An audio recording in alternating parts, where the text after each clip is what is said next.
الحمدللہ والصلاة والسلام علی رسول اللہ اما بعد۔ سیرت کے اسباق، پانچواں سبق، نبی کریم صلی اللہ علیہ وسلم کو دیا گیا معجزہ شق القمر، چاند کا دو ٹکڑے ہونا، اور اس کے بعد کے کچھ مراحل۔ مشرکین مکہ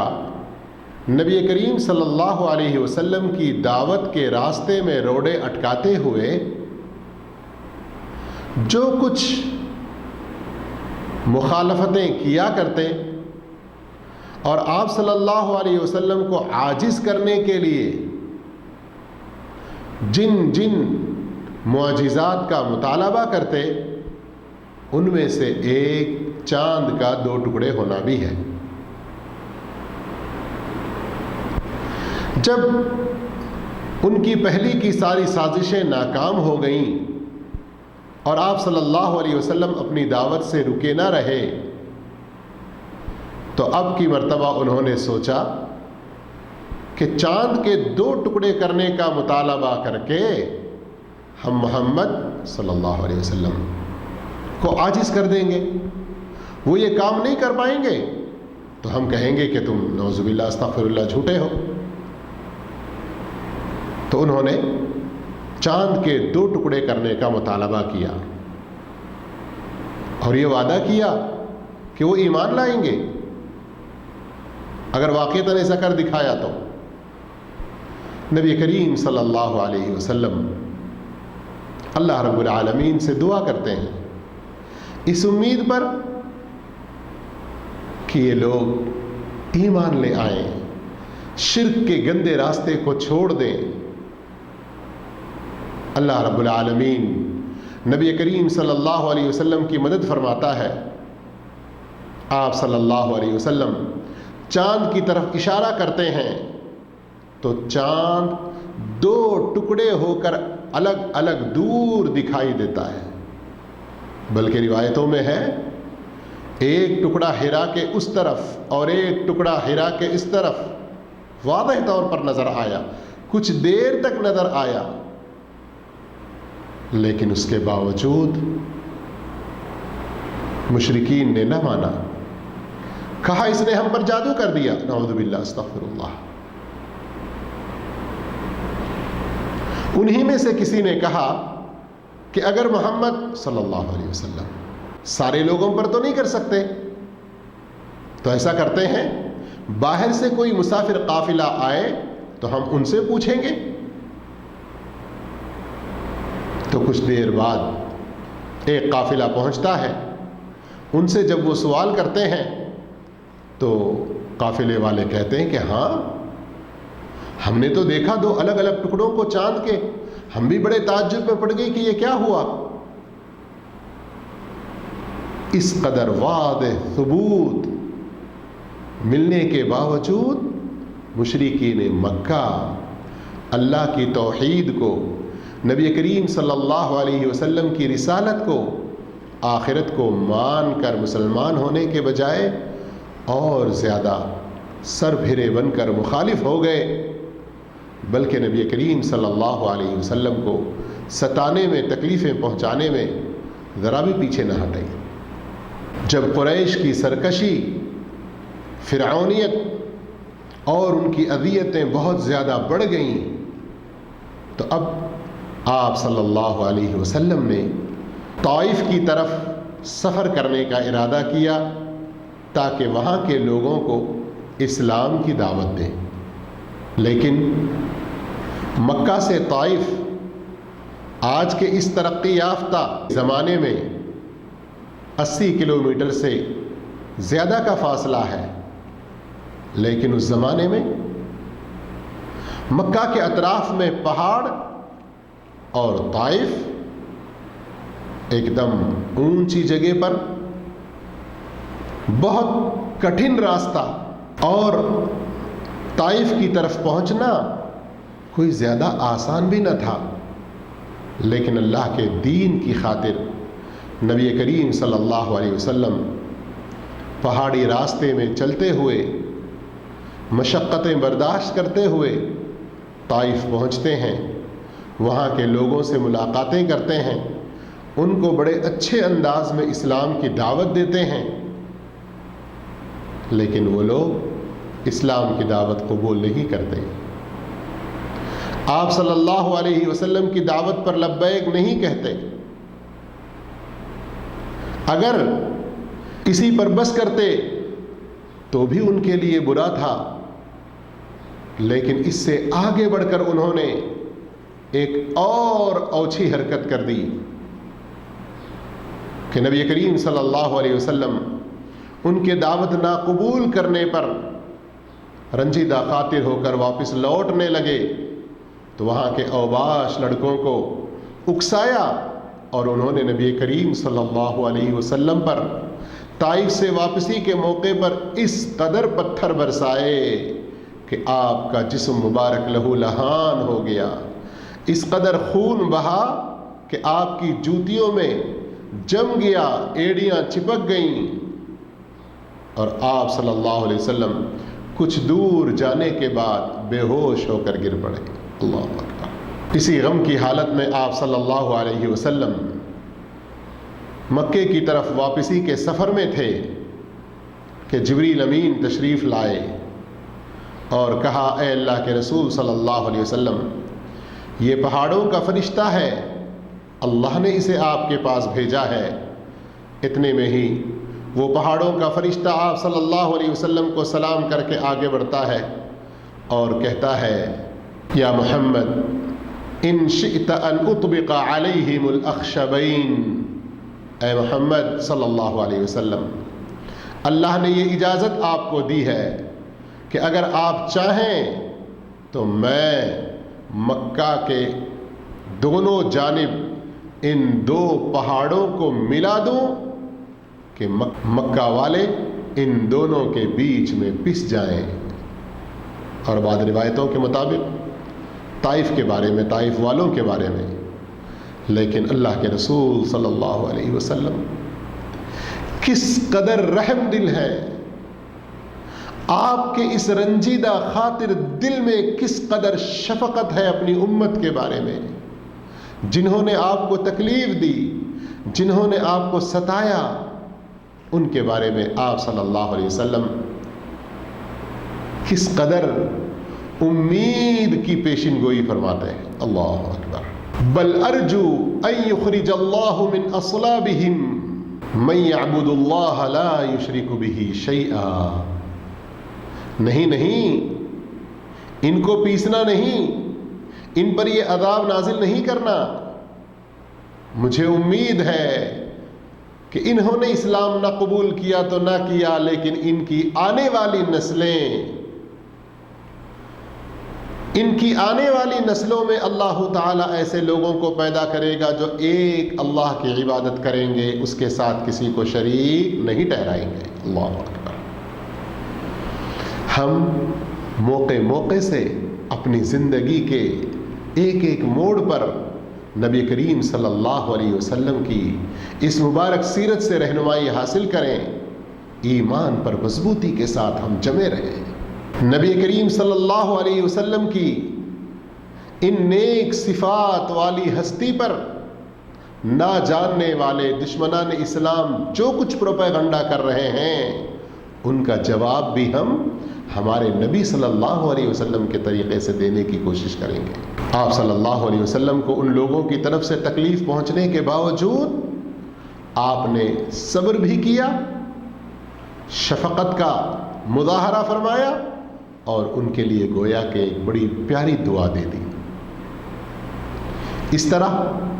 نبی کریم صلی اللہ علیہ وسلم، پچھلے درس میں بھی آپ نے غور کیا، ابو طالب کی وفات، پھر پیاری بیوی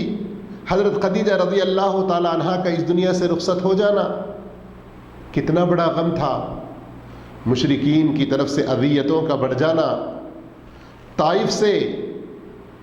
واپسی کس طرح کی رہی،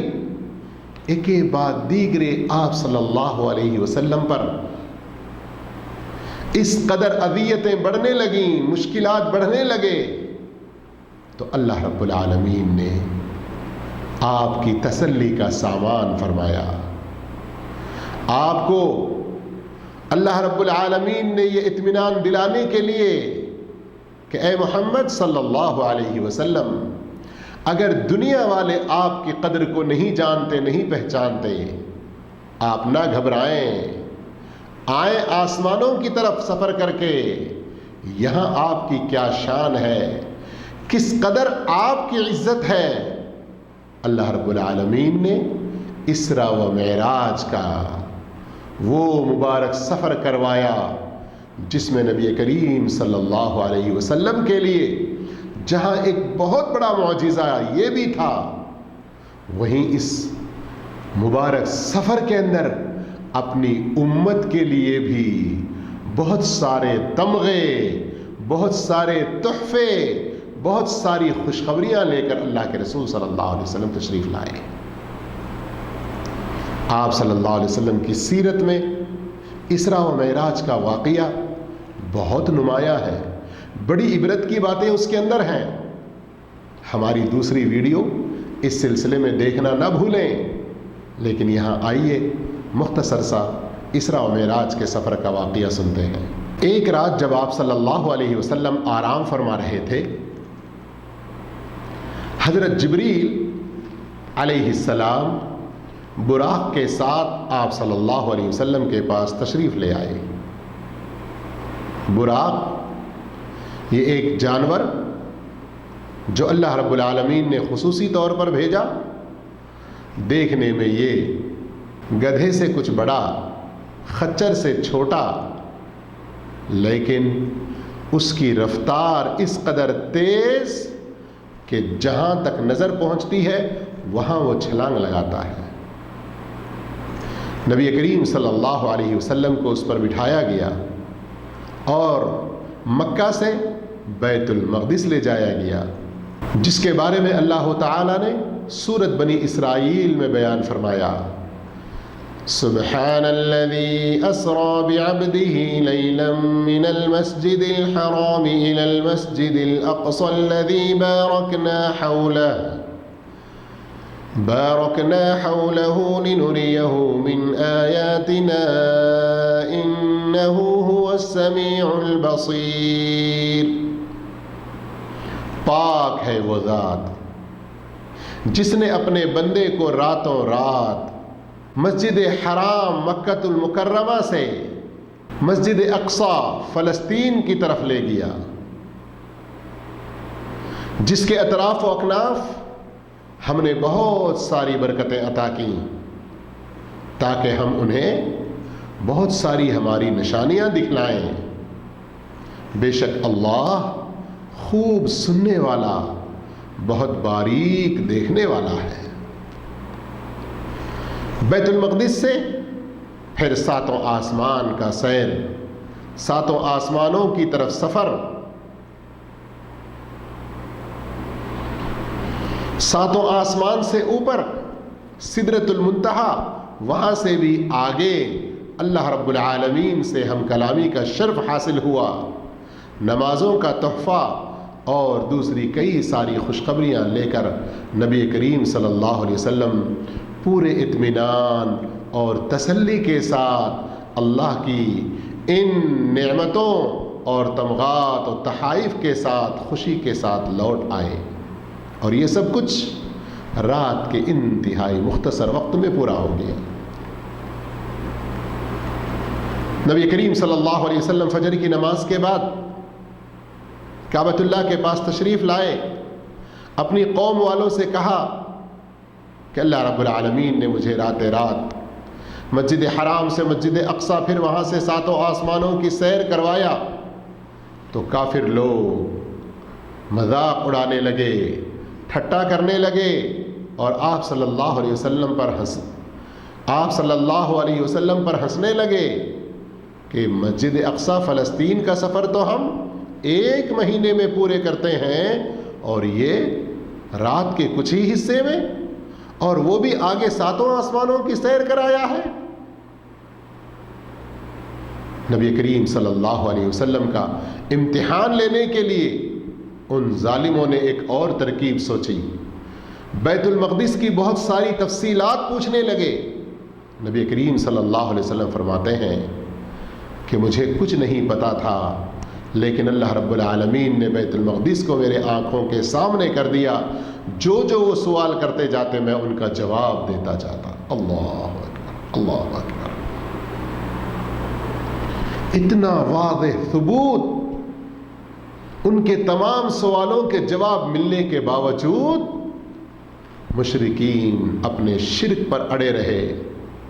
اتنا ہی نہیں، نبی کریم صلی اللہ علیہ وسلم کی دعوت کے راستے میں، نبی کریم صلی اللہ علیہ وسلم کے دعوت کے راستے میں روڑے اٹکانے میں پیچھے نہ رہے، آپ کو اذیتیں پہنچانے اور تکلیفیں دینے میں ذرا بھی کچھ کم نہ کیا۔ مشرکین اسی بات پر اکتفا نہ کیے اور دلیل کا مطالبہ کیا تو رسول اللہ صلی اللہ علیہ وسلم نے فرمایا، میں نے راستے میں ایک قافلے سے ملاقات کی ہے جو مکہ کی طرف آ رہا ہے، ان کے اتنے اتنے اونٹ ہیں، اور ان کی ساری تفصیلات اور ان کا تعارف بیان فرمایا، اور یہ بھی بتایا کہ وہ قافلہ یہاں مکہ میں فلاں فلاں وقت میں پہنچے گا۔ زیادہ عرصہ نہ گزرا کہ وہ قافلہ آیا۔ جیسے نبی کریم صلی اللہ علیہ وسلم نے اس قافلے کا تعارف کروایا اور ان کے اوصاف بتلائے، جو وقت بتلایا ٹھیک ٹھیک ویسا ہی ہوا، لیکن اس کے باوجود مشرکین ماننے سے انکاری ہو گئے۔ اگلے ہی دن جبریل امین تشریف لائے، پانچوں نمازوں کا شروع وقت اور آخری وقت آپ کو پڑھ کر بتلایا۔ اس سے پہلے دن میں صرف 2 وقت کی نماز ہوا کرتی، 2 رکعتیں صبح اور 2 رکعت شام۔ نبی کریم صلی اللہ علیہ وسلم اپنی دعوت کو آگے بڑھاتے رہے۔ آپ صلی اللہ علیہ وسلم بھی جس قدر مشرکین کی طرف سے رکاوٹیں بڑھتی رہیں، اذیتیں ملتی رہیں، سب کو برداشت کرتے ہوئے دعوت کے لیے نئے رخ، دعوت کے لیے نئے راستے، دعوت اور نئے لوگوں تک پہنچانے کی نئی ترکیبیں بھی سوچنے لگے۔ تو آپ صلی اللہ علیہ وسلم باہر سے آنے والے قافلوں سے بھی ملتے، بالخصوص حج کے دنوں میں حج کے لیے جو قافلے آیا کرتے، آپ صلی اللہ علیہ وسلم ان کے ڈیروں میں جاتے، ان کے پڑاؤ ڈالنے کی جگہ جا کر ان سے ملاقاتیں کر کے ان تک اسلام پہنچاتے ہیں۔